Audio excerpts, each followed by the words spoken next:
నమస్కారం ఘంటారావానికి స్వాగతం. ముందుగా ప్రధానాంశాలు. ట్రైబ్యునల్ల ఏర్పాటు, సభ్యుల నియామకంపై సుప్రీంకోర్టు అసహనం. నియమిస్తారో లేదో 10 రోజుల్లో చెప్పాలని కేంద్రానికి ఆదేశం.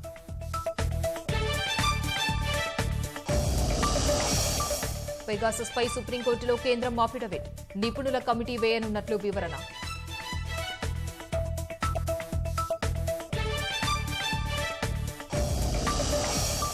ఒలింపిక్స్ క్రీడాకారులకు ప్రధాని సన్మానం. ఢిల్లీలోని తన నివాసంలో సత్కారం.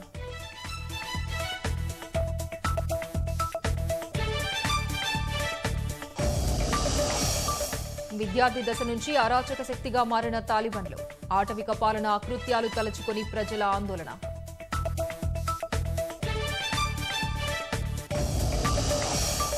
ఉమ్మడి నిజామాబాద్లో ప్రబలుతున్న విషజ్వరాలు.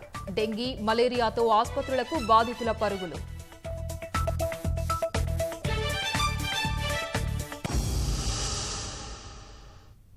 ట్రైబ్యునల్ల ఏర్పాటు, సభ్యుల నియామకాల విషయంలో కేంద్ర ప్రభుత్వ తీరుపై సుప్రీంకోర్టు అసహనం వ్యక్తం చేసింది.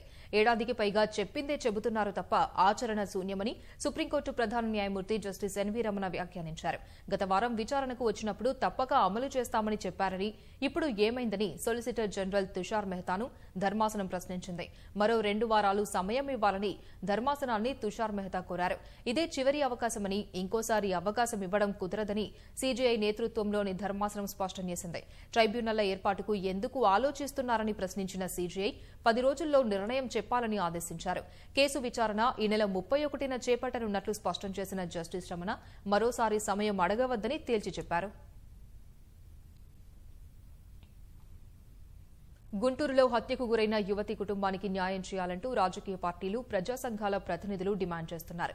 రమ్యను చంపిన యువకుడిని కఠినంగా శిక్షించాలంటూ జీజీహెచ్ వద్ద ఆందోళనకు దిగారు. ప్రభుత్వ ఆసుపత్రిలో శవపరీక్ష అనంతరం రమ్య మృతదేహాన్ని కుటుంబ సభ్యులకు అప్పగించారు. అనంతరం వారు రమ్య మృతదేహాన్ని ఇంటికి తీసుకెళ్తుండగా రాజకీయ పార్టీలు, ప్రజా సంఘాలు అడ్డుకునేందుకు యత్నించాయి.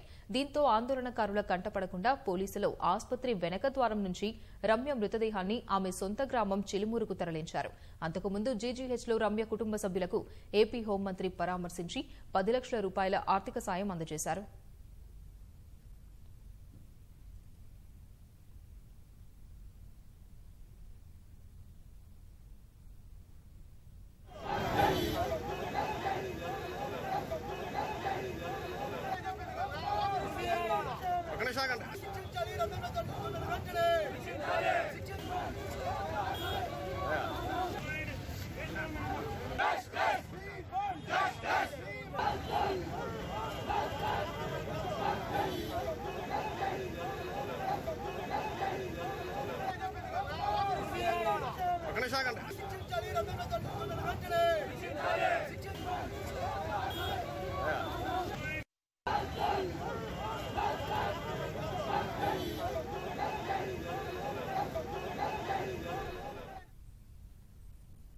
సిద్దిపేట జిల్లా కోహెడ మండలం బస్వాపూర్ వద్ద మోయ-9 వాగు ఉధృతంగా పారుతోంది. భారీ వర్షానికి సిద్దిపేట హన్మకొండ ప్రధాన రహదారి వంతెనపై నుంచి వరద ప్రవహిస్తోంది. కొందరు వాహనదారులు ప్రమాదకరంగానే వంతెన దాటుతున్నారు. హుస్నాబాద్ ఏఎస్పీ మహేందర్ మోయ-9 వాగు ప్రవాహాన్ని పరిశీలించారు. సిద్దిపేట హన్మకొండ మార్గంలో వెళ్లే వాళ్లు నాగసముద్రాల, పోరెడ్డిపల్లి, బస్వాపూర్ మీదుగా ప్రయాణించాలని సూచించారు. వాగుపై వంతెనను దాటే ప్రయత్నం చేసి ప్రాణాల మీదకు తెచ్చుకోవద్దన్నారు. వాగు ఉధృతిలో కొట్టుకుపోయే ప్రమాదమున్నందున చేపలు పట్టడం, ఈత కొట్టేందుకు వెళ్లొద్దని స్థానికులకు ఏఎస్పీ సూచించారు. ఉపరితల ఆవర్తనం ప్రభావంతో రాష్ట్ర వ్యాప్తంగా చిరుజల్లుల నుంచి తేలికపాటి వర్షాలు కురుస్తున్నాయి. 3 రోజుల పాటు తేలికపాటి నుంచి మోస్తరు వర్షాలు పడే అవకాశం ఉందని వాతావరణ శాఖ సంచాలకులు నాగరత్నం వెల్లడించారు. రాగల 24 గంటల్లో అల్పపీడనం ఏర్పడే అవకాశం ఉందని తెలిపారు.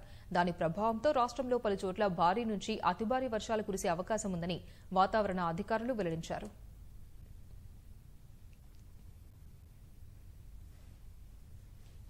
భారతరత్న డాక్టర్ బీఆర్ అంబేద్కర్ ఆశయాలు తెలంగాణ రాష్ట్రంలో సాకారమవుతున్నాయని మంత్రి కేటీఆర్ హర్షం వ్యక్తం చేశారు. 20వ శతాబ్దంలో దళితులకు సామాజిక న్యాయం దొరికితే 21వ శతాబ్దంలో ఆర్థిక సాధికారతతో దళితులు అభివృద్ది వైపు అడుగులు వేస్తున్నారని పేర్కొన్నారు. దళితుల అభ్యున్నతి కోసం ముఖ్యమంత్రి కేసీఆర్ ఎంతో కృషి చేస్తున్నారన్న కేటీఆర్ దళిత బంధు పథకాన్ని ప్రవేశపెట్టి మార్గదర్శకంగా నిలిచారని కొనియాడారు. ఈ సందర్భంగా కేటీఆర్ ముఖ్యమంత్రికి ప్రత్యేక కృతజ్ఞతలు తెలుపుతూ ట్వీట్ చేశారు. అలాగే ఆర్థిక మంత్రి హరీష్ రావు కూడా దళిత బంధు పథకం ప్రారంభం కావడం పట్ల ఆనందం వ్యక్తం చేస్తూ ట్వీట్ చేశారు. దళిత కుటుంబాల సంక్షేమం కోసం ప్రభుత్వం 10 లక్షల రూపాయలు కేటాయించడం వారి అభ్యున్నతికి ఎంతో దోహదపడుతుందన్నారు.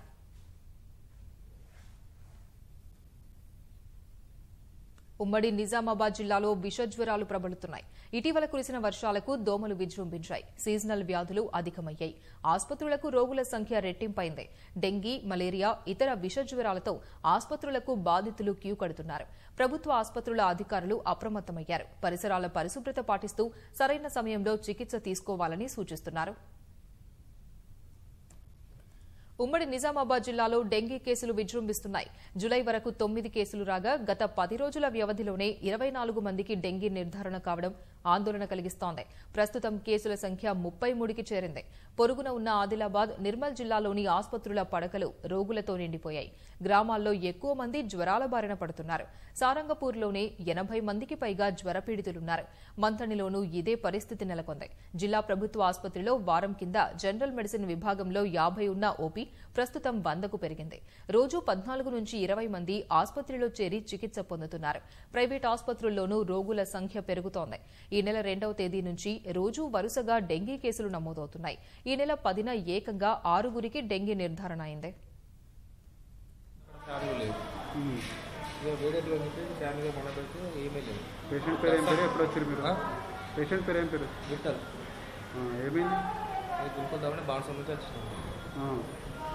మొన్న కింద పైన కష్టం. ఇప్పుడు ఎంతసేపు పట్టుకోబట్టి అలాసేపు హాఫ్ అన్ అవర్ పట్టుకొని నిల్చున్నావు.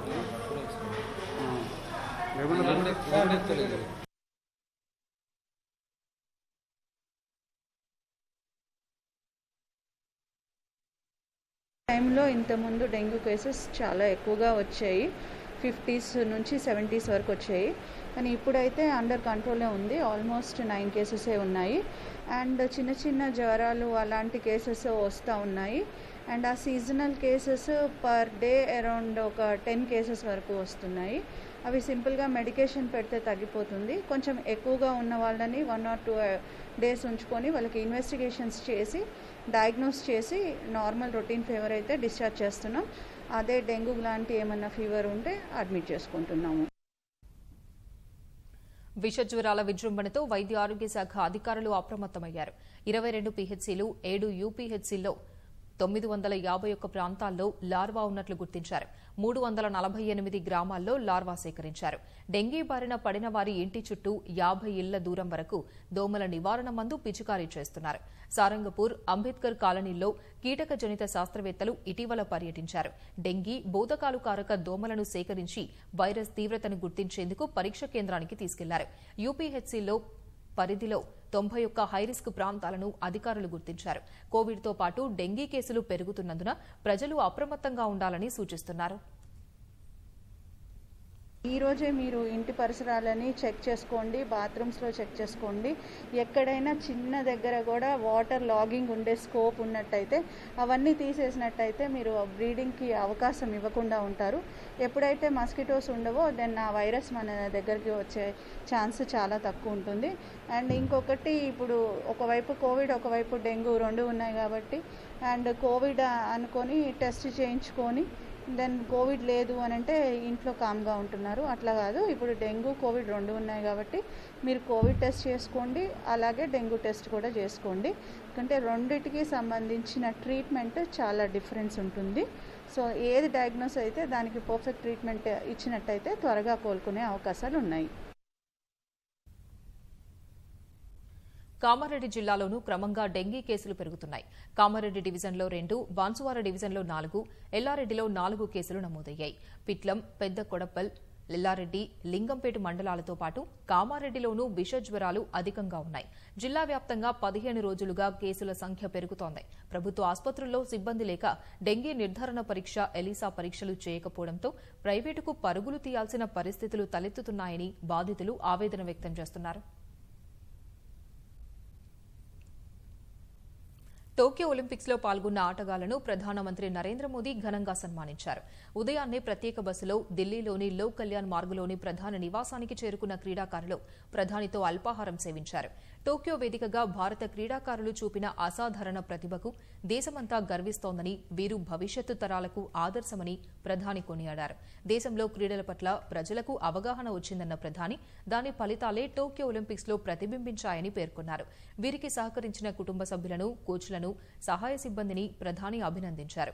గతంలో ఎన్నడూ లేని విధంగా ఈసారి ఒలింపిక్స్ లో దేశానికి అత్యధిక పతకాలు సాధించారని ప్రశంసలు కురిపించారు. మాజీ ప్రధాని అటల్ బిహారీ వాజ్పేయి వర్ధంతి సందర్భంగా పలువురు ప్రముఖులు నివాళులర్పించారు. ఢిల్లీలోని సదైవ్ అటల్ సమాధి వద్ద రాష్ట్రపతి రామ్నాథ్ కోవింద్, ఉపరాష్ట్రపతి వెంకయ్యనాయుడు, ప్రధాని మోదీ నివాళులర్పించారు. కేంద్ర హోంమంత్రి అమిత్ షా, రక్షణ మంత్రి రాజ్నాథ్ సింగ్, భాజపా జాతీయ అధ్యక్షుడు జేపీ నడ్డా కూడా వాజ్పేయికి నివాళులర్పించారు. ఈ సందర్భంగా దేశానికి వాజ్పేయి చేసిన సేవలను గుర్తు చేసుకున్నారు. దేశ పురోగతికి వాజ్పేయి చేసిన సేవలు చిరస్మరణీయమని ట్వీట్ చేసిన ప్రధాని మోదీ దేశ ప్రజల హృదయాల్లో ఆయన స్థానం సుస్థిరమన్నారు.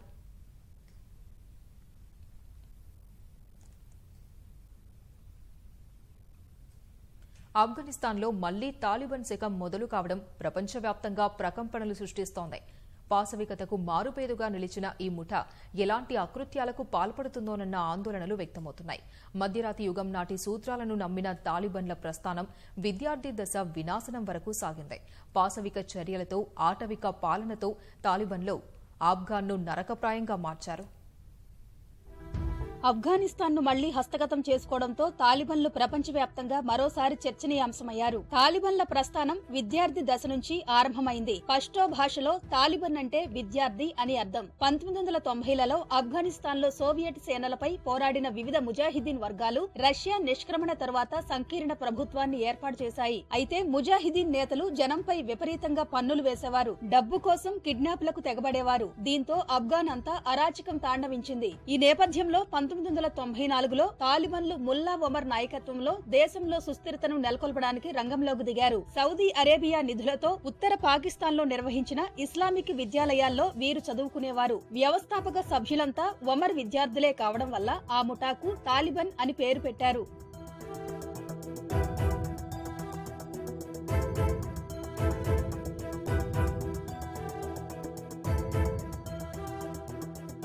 తాలిబాన్ ముఠాలో తొలుత ముజాహిదీన్ ఫైటర్లు ఉండేవారు. పాకిస్తాన్ సైన్యం, సైనిక గూఢచారి సంస్థ ఐఎస్ఐల అండదండలతో తాలిబాన్లు ఆఫ్ఘాన్ ముజాహిదీన్ వర్గాలను ఓడించి 1998 నాటికి దేశాన్ని చాలా వరకు తమ ఏలుబడిలోకి తెచ్చుకుని శాంతి భద్రతలను పునరుద్ధరించారు. చిరకాలం పాటు యుద్ధ సంక్షోభంలో నానా అగచాట్లు పడిన ఆఫ్ఘాన్ ప్రజలకు అది గొప్ప ఊరటగా అనిపించింది. ప్రారంభంలో తాలిబాన్ ముఠాకు మంచి ఆదరణ లభించింది. నేరాలు, అవినీతిని అరికడతామన్న హామీ వారికి సాంత్వన కలిగించింది. కానీ పాలనలోకి వచ్చాక తాలిబాన్లు నిజ స్వరూపాన్ని చాటారు. ఇస్లామిక్ పాలన పేరిట కఠిన షరియా చట్టాన్ని అమలు చేశారు. హంతకులు, అక్రమ సంబంధానికి పాల్పడినట్లు అనుమానిస్తున్న స్త్రీ పురుషులను బహిరంగంగా తలలు నరకడం, ఉరి తీయడం, చోరీలకు పాల్పడిన వారి చేతులు నరకడం వంటి మధ్యయుగాల నాటి శిక్షలు అమలు చేశారు. పురుషులు గడ్డాలు పెంచాలని, స్త్రీలు తప్పనిసరిగా బురకాలు ధరించాలని ఆదేశించారు. 10 ఏళ్లు పైబడిన బాలికలు పాఠశాలలకు వెళ్లకూడదని ఆంక్షలు విధించారు. సంగీతం, టీవీ, సినిమాలను తాలిబాన్లు నిషేధించారు.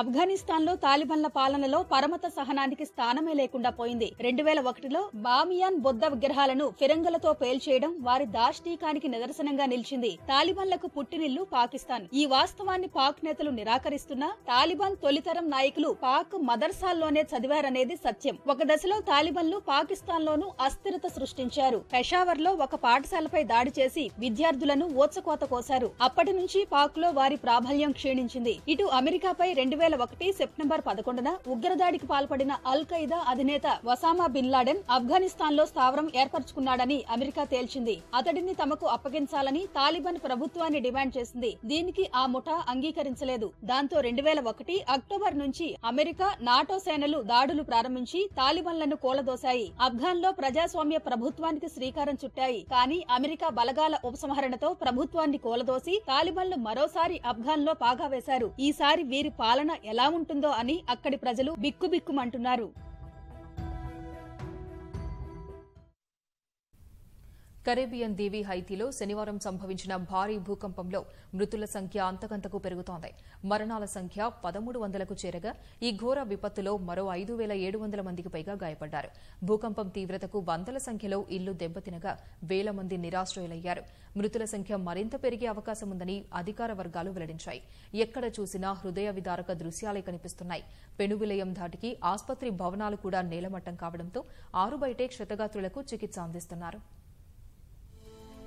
కరేబియన్ ద్వీపదేశం హైతీలో శనివారం సంభవించిన భూకంపం పెను విలయం సృష్టించింది. 7.2 తీవ్రతతో కుదిపేసిన ఈ భూకంపానికి పేద దేశమైన హైతీ విలవిలలాడుతోంది. మరణాల సంఖ్య 1300 దాటగా క్షతగాత్రుల సంఖ్య వేలల్లో ఉంది. సహాయ చర్యలు ఇంకా కొనసాగుతుండగా వందల మంది శిథిలాల కింద చిక్కుకుని ఉన్నారని అధికారులు తెలిపారు. పెద్ద సంఖ్యలో భవనాలు నేలమట్టమవడంతో శిథిలాల కింద చిక్కుకున్న వారిని రక్షించేందుకు సహాయక బృందాలు తీవ్రంగా శ్రమిస్తున్నాయి. మట్టి పెళ్లలు భారీగా విరిగిపడటంతో సహాయక చర్యలకు ఆటంకం కలుగుతోంది. తీర ప్రాంత పట్టణమైన లేస్కేయస్ భూకంపం ధాటికి అతలాకుతలమైంది. శనివారం రోజంతా ప్రకంపనలు కొనసాగగా ఆదివారం కూడా ప్రకంపనలు సంభవించడం ప్రజలను భయభ్రాంతులకు గురిచేస్తోంది.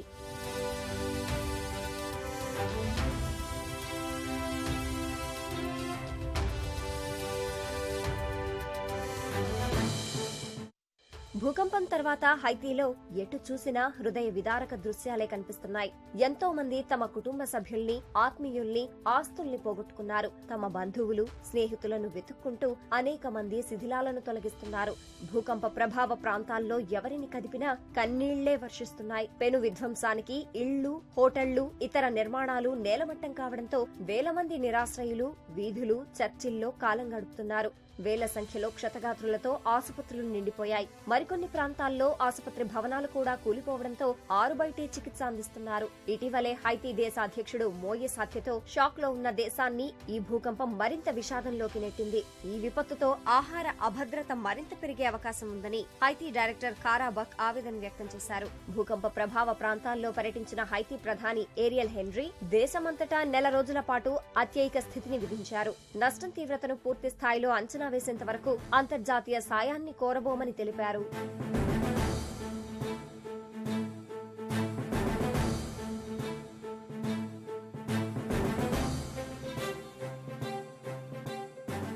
భూకంపంతో అస్తవ్యస్తమైన హైతీకి సాయం చేసేందుకు అమెరికా ముందుకొచ్చింది. తక్షణ చర్యలు చేపట్టేందుకు గాను అధ్యక్షుడు జో బైడెన్ యుఎస్ఎయిడ్ ఉన్నతాధికారి సమాంతా పవర్ ను నియమించారు. నష్టాలను అంచనా వేసి హైతీ కోలుకునేందుకు సహాయం చేయడంలో యుఎస్ఎయిడ్ సాయపడుతుందని బైడెన్ తెలిపారు. హైతీ ప్రజలకు అమెరికా సన్నిహిత మిత్రదేశంగా ఆయన పేర్కొన్నారు. ప్రత్యేక విమానంలో యుఎస్ఎయిడ్ బృందం హైతీ చేరుకుంది. మరోవైపు అర్జెంటీనా, చిలీ దేశాలు కూడా సాయానికి ముందుకొచ్చాయి. హైతీ ప్రజలకు ప్రపంచ ఆరోగ్య సంస్థ WHO సంఘీభావం తెలిపింది. అత్యవసర వైద్యాన్ని అందించడంలో అండగా ఉంటామని పేర్కొంది. మరోవైపు తీవ్ర భూకంపం దాటికి తీవ్ర విషాదంలో ఉన్న హైతీకి మరో విపత్తు పొంచి ఉన్నట్లు వాతావరణ శాఖ హెచ్చరించింది. పెను తుపాను 1-2 రోజుల్లో హైతీపై విరుచుకుపడే అవకాశం ఉన్నట్లు హెచ్చరించింది. దీని తీవ్రత అధికంగా ఉంటుందన్న హెచ్చరికలతో హైతీలో భయాందోళనలు వ్యక్తమవుతున్నాయి.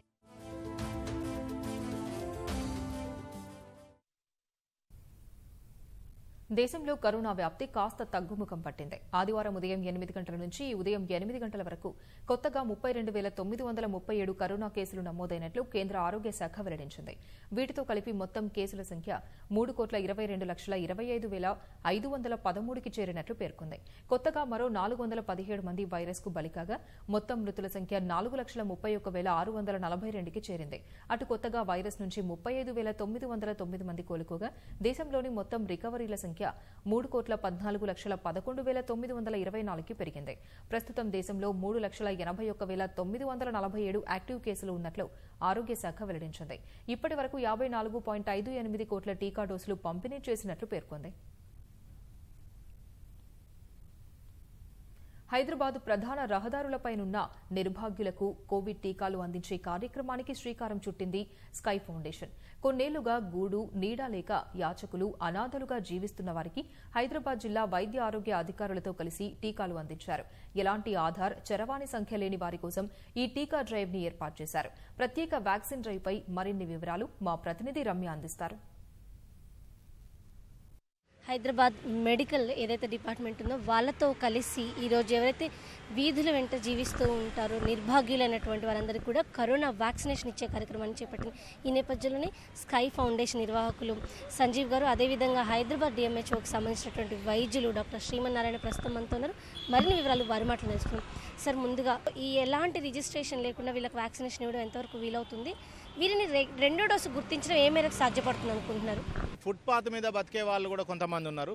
స్కై ఫౌండేషన్ ద్వారా ఆ వ్యక్తి మిమ్మల్ని సంజీవ్ కుమార్ మిమ్మల్ని కలుస్తారు. వాళ్ళకు వ్యాక్సిన్ ఇవ్వాలి. దీన్ని నేను పాజిటివ్గా తీసుకున్నాను. కిమ్స్ హాస్పిటల్ ఎదురుగా ఫుట్పాత్ మీద లివింగ్ కండిషన్లు ఉన్న వాళ్లకు కరోనా వ్యాక్సిన్ ఇవ్వడం జరిగింది. ప్రత్యేకమైన ఆప్షన్ ద్వారా ఆన్లైన్లో ఆధార్ కార్డు, సెల్ ఫోన్ లేని వాళ్ళకు కూడా చేయొచ్చు అని చెప్పి మా అధికారులు నాకు ఆదేశాలు ఇచ్చారు. దానికి అనుగుణంగా నేను స్పందించి ఈరోజు వ్యాక్సినేషన్ చేయడం జరిగింది. వీళ్ళ డీటెయిల్స్ అన్ని, వాళ్ళ పేరు, వాళ్ళ వయసు, ఇంకా వాళ్ళ ఊరు ఏ ఊరు అనేది కూడా మేము తీసుకోవడం జరుగుతున్నది. టీకా తర్వాత కొందరికి ఏదైనా ఇబ్బందికర పరిస్థితులు తలెత్తొచ్చు అని, వీళ్ళకి ఏమైనా అనారోగ్య సమస్యలు తలెత్తే పరిస్థితి ఏంటి? దీనికి సంబంధించి ఇటు వైద్యాధికారులుగా మీరేం చర్యలు తీసుకుంటున్నారు? వీళ్ళకి ఎలాంటి అనారోగ్య సమస్యలు వచ్చినా ప్రత్యేకమైన శ్రద్ధతో రోజుకు పొద్దున ఒకసారి, సాయంత్రం ఒకసారి మా స్టాఫ్ని ఇక్కడ పంపిస్తాను. వీలైతే నేను కూడా వచ్చి వాళ్ళ ఆరోగ్య పరిస్థితి మేము తెలుసుకుంటాం. ఒకవేళ అనారోగ్య సమస్యలు ఏమన్నా తలెత్తితే మా హాస్పిటల్కి వాళ్ళను షిఫ్ట్ చేయించుకొని మేము ట్రీట్మెంట్ ఇస్తాం. అక్కడ కూడా కాని పరిస్థితి ఉంటే గాంధీ హాస్పిటల్ పంపించేసి వైద్యం చేపిస్తాం. మనకు సర్వసాధారణంగా కరోనా వ్యాక్సిన్ తీసుకున్న తర్వాత వచ్చే దుష్పరిణామాలు చాలా మినిమం ఉంటాయి. దానికి ఒళ్ళు నొప్పులు కానీ, జ్వరం కానీ ఇలాంటివి వచ్చే అవకాశాలు ఎక్కువ శాతం ఉంటుంటాయి. కాబట్టి దానికి పారాసెటమాల్ ట్యాబ్లెట్ అనేది మేము ఇప్పుడు ప్రస్తుతం ఇస్తున్నాం వాళ్ళకు. ఒకవేళ వాళ్ళకు ఒళ్ళు నొప్పులు కానీ, జ్వరం కానీ వస్తే అవి వాడుకోవడానికి. కాబట్టి పొద్దున ఒకసారి, సాయంత్రం ఒకసారి నేను వాళ్ళ ఆరోగ్య పరిస్థితి అనేది తెలుసుకోవడం జరుగుతుంది. మేము వాళ్ళని పట్టించుకోవడం జరుగుతుంది. సంజీవ్ గారు, మీకు ఈ ఆలోచన ఎలా వచ్చింది? వ్యాక్సినేషన్కి ఫస్ట్ ఏం చెప్పిందంటే గవర్నమెంట్ ఆధార్ కార్డు కంపల్సరీ ఉండాలి, మొబైల్ కంపల్సరీ ఉండాలి అన్నారు. చాలా మటుకు మన ఇండియాలోనే కొన్ని కోట్ల మందికి కూడా చాలామందికి మొబైల్స్ లేవు, రోడ్డు సైడ్ ఉన్న పరిస్థితుల్లో ఉన్నారు. సో వీళ్ళకు ప్రత్యేకంగా ఆలోచించే స్కై ఫౌండేషన్ రోడ్డు సైడ్ వాళ్ళకు కూడా ఇవ్వాలి వ్యాక్సినేషను, ఆధార్ కార్డు మొబైల్తో సంబంధం లేకుండా ఇవ్వాలనే ఆలోచనతోటే మేము ఈ కార్యక్రమాన్ని చేపట్టడం జరిగింది. ఒక డోసు ఇవ్వడం వరకు సరే, ఈరోజు ఇక్కడ ఉన్నారు, వాళ్ళు రేపు ఎక్కడుంటారో తెలియదు. రెండో డోసు ఇవ్వడానికి మీరు వాళ్ళని ఎలా ఫైండ్ అవుట్ చేస్తారు? దీనికోసం ఏమైనా టీమ్స్ ఏర్పాటు చేసుకోవడం, ప్రత్యేకంగా ఏమైనా కార్యాచరణ డిజైన్ చేసుకున్నారో? ఈ స్కై ఫౌండేషన్ ద్వారా మనం ఇస్తున్న ప్రతి ఒక్కరి ఫొటోస్ కూడా మనం గ్యాదర్ చేసుకుంటున్నాము. వాళ్ళు ఎక్కడ ఉంటారు, ఎన్ని సంవత్సరాల నుంచి ఉన్నట్టు కూడా మాకు ఒక అవగాహన ఉంది. సో వాళ్ళని ఖచ్చితంగా వారానికి ఒకసారి మేము ప్రతి ఆదివారం వాళ్ళకి అన్నం ఇవ్వడము, బట్టలు ఇవ్వడం కార్యక్రమాలు చేస్తున్నాం. కాబట్టి వాళ్ళు మాతో కమ్యూనికేటెడ్గానే ఉంటున్నారు. వాళ్ళకు కూడా చెప్తున్నాం అన్నట్లు, మీకు 60 రోజుల తర్వాత, 30 రోజుల తర్వాత మళ్ళీ మేము వ్యాక్సిన్ ఇస్తామనే విషయం కూడా వాళ్ళకి క్లియర్గా చెప్తున్నాము. వాళ్ళు టీకా తీసుకోవడానికి ఎంతవరకు ముందుకు వస్తున్నారు? టీకా తీసుకోవడానికి చాలామంది కూడా భయపడుతున్నారు. దీని మీద ఉన్న అపోహలు కానీ, లేకుంటే చెప్పే విధానంలో కానీ, మాకు ఆధార్ కార్డు లేదు, మొబైల్ నెంబర్ లేదు అనేది బాగా అది వైరల్ కావడం వల్ల, ఎవరి దగ్గర లేకపోవడం వల్ల కూడా తీసుకోవడానికి వెనక్కి ముందుకు అవుతున్నారు. దాన్ని మేము గత నెల రోజుల నుంచి కూడా 3 సార్లు వీళ్ళకి అవగాహన కల్పించిన తర్వాత వాళ్ళు మమ్మల్ని నమ్మి టీకా తీసుకోవడం జరిగింది. మేము హైదరాబాద్ మొత్తం కూడా అవగాహన కల్పించి వివిధ స్వచ్ఛంద సంస్థలు కొలాబరేషన్ అయ్యి కూడా ఈ కార్యక్రమాన్ని చేపట్టాలని ఆలోచిస్తున్నాం. ప్రైవేట్ హాస్పిటల్స్తో ఏమన్నా కలిసారా వీటికి సంబంధించి వ్యాక్సిన్ గురించి? వాళ్ళ నుంచి ఏమైనా స్పందన ఉందా? ప్రైవేట్ హాస్పిటల్స్ ఇప్పటి వరకు కలవలేదండి. మేము ఓన్లీ గవర్నమెంట్ వాళ్ళు ఫ్రీ ఇస్తున్నారు కాబట్టి గవర్నమెంట్ వాళ్ళని అప్రోచ్ అవ్వడం జరుగుతుందండి. ఇక్కడ ఒక పెద్ద ఆయన ఉన్నారు, వ్యాక్సిన్ తీసుకున్నారు, ఆయన అడుగుతాం. మీకంటే టీకా తీసుకోవడానికి ఏమైనా భయం వేసిందా? ఇంతవరకు ఇంజక్షన్ వేసుకోవాలి, ఇదే ఫస్ట్ టైం. ఏలేదు, లేవమ్మా. ఫుట్పాత్లో ఏడే ఉన్నా, ఫుట్పాత్లో. ఎంతకాలం నుంచి ఇక్కడ ఉంటున్నారు? ఇప్పుడు 8 years అయింది. 8 ఏళ్ల నుంచి ఇక్కడే ఉంటున్నారా? నేను వచ్చి ఈ ఊరికి వచ్చి 35 years అవుతుంది. 30 సంవత్సరాలు కష్టపడ్డా. 22 years నాకు ఈ ఊరు వచ్చినప్పుడు. పెళ్లి పెడకలేదమ్మా. నీకు ఒంట్లో బాగాలేకపోతే ఎవరు చూస్తారు? ఇప్పుడు కోవిడ్ టైం, 1.5 నుంచి ఇబ్బందిగా లేదా? ఏమన్నా జ్వరం గరం వచ్చినాకో నేనే టాబ్లెట్ తెచ్చుకుంటా. అన్ని టాబ్లెట్లు నాకు తెలుసు. దీనికి సంబంధించి ఎలాంటి భయం కూడా లేదు అని చెప్పి ఇక్కడ చెప్తున్నారు. కెమెరా పర్సన్ నవీన్తో రమ్య, ఈటీవీ న్యూస్, హైదరాబాద్. ముఖ్యమంత్రి పాల్గొననున్న హుజూరాబాద్ సాలపల్లి దళిత బంధు బహిరంగ సభకు జిల్లాల నుంచి శ్రేణులు కదలి వెళ్తున్నాయి. పలు వాహనాల్లో తెరాస కార్యకర్తలతో పాటు దళితులు సభకు పయనమవుతున్నారు. ఎస్సీల జీవితాల్లో వెలుగులు నింపేందుకు ముఖ్యమంత్రి ప్రత్యేక చొరవతో 10 లక్షలు నగదు సాయం అందించడంపై హర్షం వ్యక్తం చేస్తున్నారు. ఇన్నేళ్లలో ఎవరికీ రాని ఆలోచన సీఎంకు వచ్చిందని తెలిపారు. సాలపల్లి సభ వేదికగా ముఖ్యమంత్రి ఇచ్చే సందేశం దళితుల భవిష్యత్తుకు భరోసానిస్తుందని వారు అభిప్రాయపడుతున్నారు. తెరాస నేతలు, కార్యకర్తలు పండగ వాతావరణంలో సభకు తరలి వెళ్తున్నారు.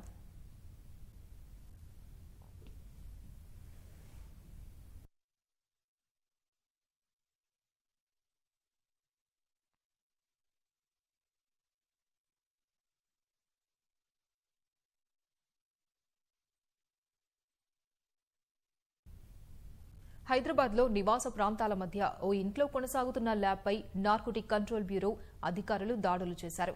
దాడుల్లో 3.25 కిలోల అల్ప్రాజోలం, 12.5 లక్షల నగదు, పెద్ద ఎత్తున ముడి పదార్థాలు, 2 కార్లు స్వాధీనం చేసుకున్నారు.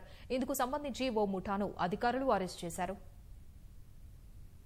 నిషేధిత మత్తు పదార్థాలు తయారు చేస్తున్న 5 సభ్యుల ముఠాను నార్కోటిక్ కంట్రోల్ బ్యూరో అధికారులు పట్టుకున్నారు. కారులో మత్తు పదార్థాలు తరలిస్తున్నట్టు సమాచారం అందుకున్న అధికారులు హైదరాబాద్ మెదక్ రహదారిపై 2 అదుపులోకి తీసుకున్నారు.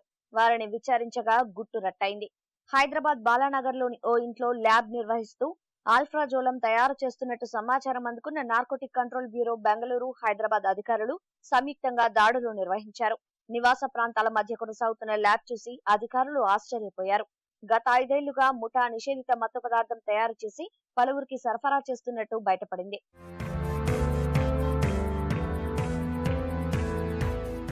దాడుల్లో 3.25 కిలోల ఆల్ఫ్రాజోలంతో పాటు 12.75 లక్షల రూపాయలు, 2 కార్లు, పెద్ద ఎత్తున మత్తు పదార్థం తయారీకి ఉపయోగించే ముడి పదార్థాలు స్వాధీనం చేసుకున్నారు. బాలానగర్ కు చెందిన సుధాకర్, నరేష్, కుమార్, శ్రీకాంత్, పామర్తిలు కలిసి ఈ దందా కొనసాగిస్తున్నట్టు అధికారుల విచారణలో తేలింది. నివాస ప్రాంతాల మధ్య నిందితుడు సుధాకర్ నివాసంలో ల్యాబ్ ఏర్పాటు చేసి దర్జాగా ఆల్ఫ్రాజోలం తయారు చేస్తున్నట్టు దర్యాప్తులో వెలుగు చూసింది. తయారైన మత్తు పదార్థాన్ని నిందితులు పలువురికి సరఫరా చేస్తున్నట్టు వెల్లడైంది. ఇతర రాష్ట్రాలకు ఈ ముఠా ఆల్ఫ్రాజోలం సరఫరా చేస్తున్నట్టు అధికారులు అనుమానిస్తున్నారు. నిందితుడు పామర్తి వేరుగా మరో ల్యాబ్ నిర్వహిస్తున్నాడు.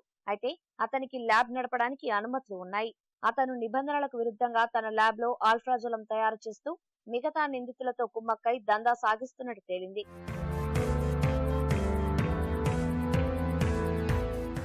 నిందితులు ఇంకా ఇతర ప్రాంతాల్లో ఏమైనా ల్యాబ్లు కొనసాగిస్తూ మత్తు పదార్థాలు తయారు చేస్తున్నారా, ఎవరెవరికి మత్తు పదార్థాలు సరఫరా చేస్తున్నారు అనే అంశాలపై అధికారులు లోతుగా విచారణ జరుపుతున్నారు.